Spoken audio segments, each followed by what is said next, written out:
It was a tense atmosphere in the exam hall. During the early morning of Wednesday, all the children gathered there. There was an ammonia smell on the floor, which made the children stay awake and focused. "Excuse me, teacher, can you come here?" Kayla asked, unafraid to ignore the test paper staring at her. What was wrong with the assignment? 10-year-old Kayla Michaels was a detail-oriented girl. She was preparing for her 4th grade class's FSA tests, a challenging test that could determine her academic future. A tense atmosphere surrounded the exam hall as students nervously browsed their test booklets. Taking the test every year was mandatory, but before we start, smash the like button and make sure to subscribe if you haven't.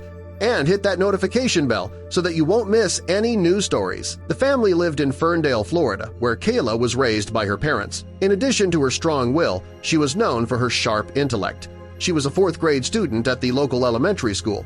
Every year, students experience anxiety when the dreaded FSA test rolls around. The same was true this year. The stress was added to the students' and teachers' workloads.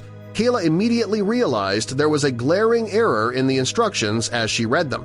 An obvious typo was also found in the instructions. Her frown deepened as she couldn't help wondering what other errors might lurk within the questions themselves if the test instructions were incorrect. Kayla's exam hall was filled with hushed tension as she sat with her classmates. When Kayla received the test booklet, her eyes immediately spotted a typo.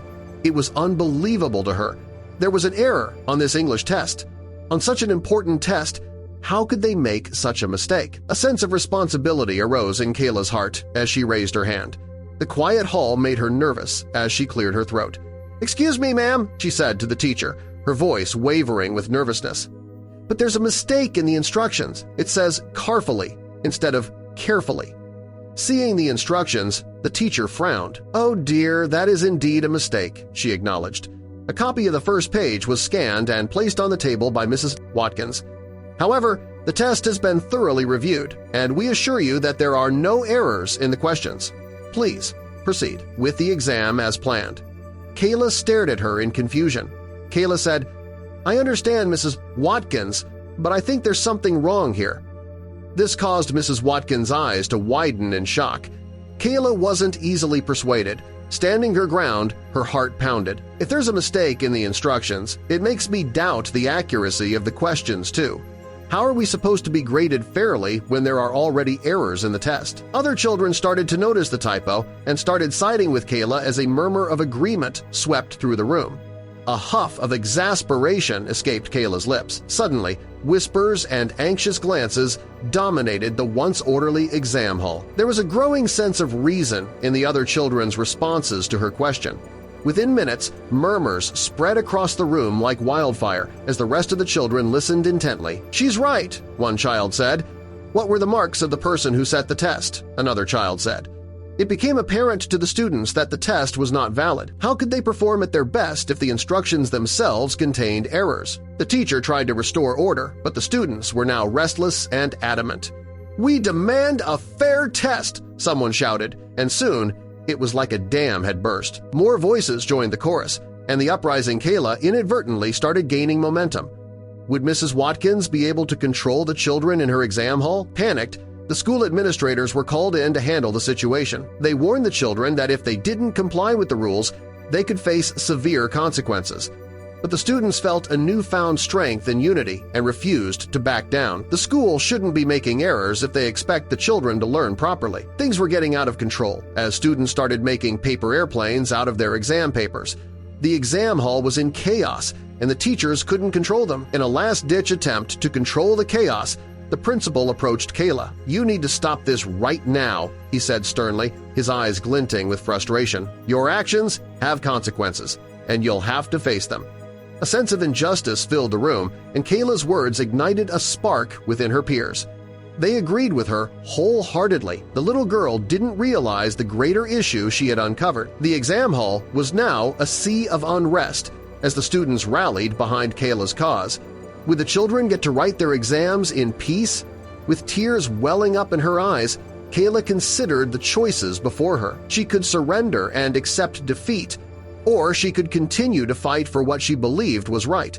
She knew that if she gave in, the chance for a fair test might be lost forever. For the first time in her young life, She made a decision on her own. Summoning her courage, Kayla wiped away her tears and addressed her classmates, her voice quivering but determined. "We have the power to change things," she said. "We can stand up for what's right, even if it's difficult. Let's show them that we won't be silenced." The teachers stared at her, their mouths dropped open. It was as though they were in a movie. The children exchanged glances, and a sense of solidarity filled the room.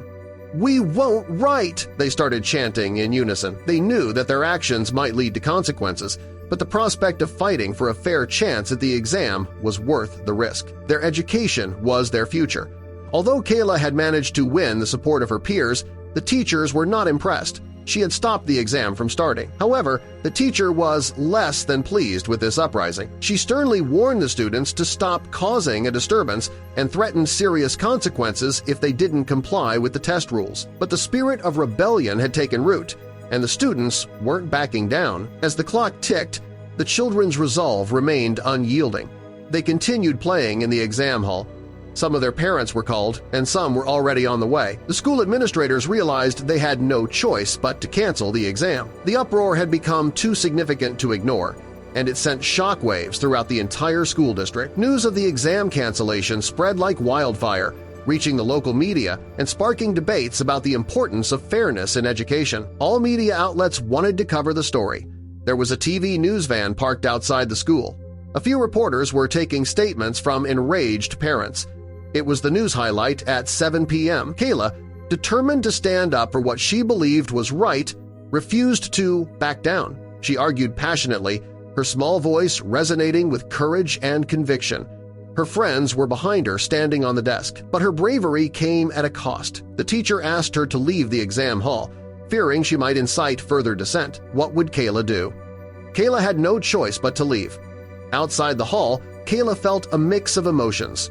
She was proud of herself for speaking out, but she couldn't help worrying about the repercussions. Meanwhile, inside, the other children continued to question the fairness of the test and the authority that imposed it upon them.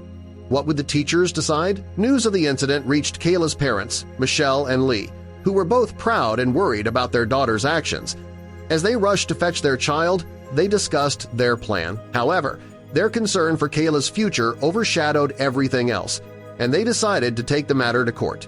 This was bigger than they thought. In a thrilling courtroom drama, Kayla took the stand, nerves, and determination mixing within her. "We need to question the need for FSA testing today," Kayla said with conviction. Her eyes met those of the judge as she explained her reasoning with remarkable clarity. Her argument was compelling, and it struck a chord with everyone present. The courtroom was captivated by the 10-year-old girl's eloquence, and it became apparent that her concerns were not unfounded. There should be no room for error in education. This requires further investigation with our education laws, the judge said. The judge weighed the evidence carefully and made a landmark decision, ruling in Kayla's favor and awarding her family a substantial sum of $1 million in damages. The verdict sent shockwaves through the education system. Kayla and her family were given compensation for defamation of character and other charges. Soon after, the news of Kayla's victory reached the ears of the governor of Florida, Robert Domingo. He realized that the FSA testing system had flaws, and it was time for a change. Governor Domingo took decisive action, signing a bill that eliminated the annual FSA testing for Florida students, effective immediately. In its place, a more progressive progress monitoring system was implemented, which aimed to assess students' growth and development over time rather than relying solely on high-stakes exams. Was this the answer the schooling system was looking for? Kayla became a symbol of courage and change, admired by her peers and respected by educators across the state. Her brave actions brought about a revolution in the education system, leading to a fairer and more student-centric approach to learning. Kayla's act of bravery had unintentionally ignited a larger movement, inspiring students from other schools to demand changes in their examination systems as well. Kayla continued to be a brilliant and compassionate individual, always fighting for what she believed in. Her parents were proud that their child had the intelligence to change the world for the better. Her legacy continued to influence education policies, and her name became synonymous with positive change. It was an event that marked the history of American education. In the end, a small typo on a test paper sparked an uprising, leading to the end of mandatory FSA testing in Florida. Kayla changed the mindset of her teachers and peers for the better, and it was all thanks to the unwavering determination of a 10-year-old girl named Kayla Michaels. As they say, dynamite comes in small packages.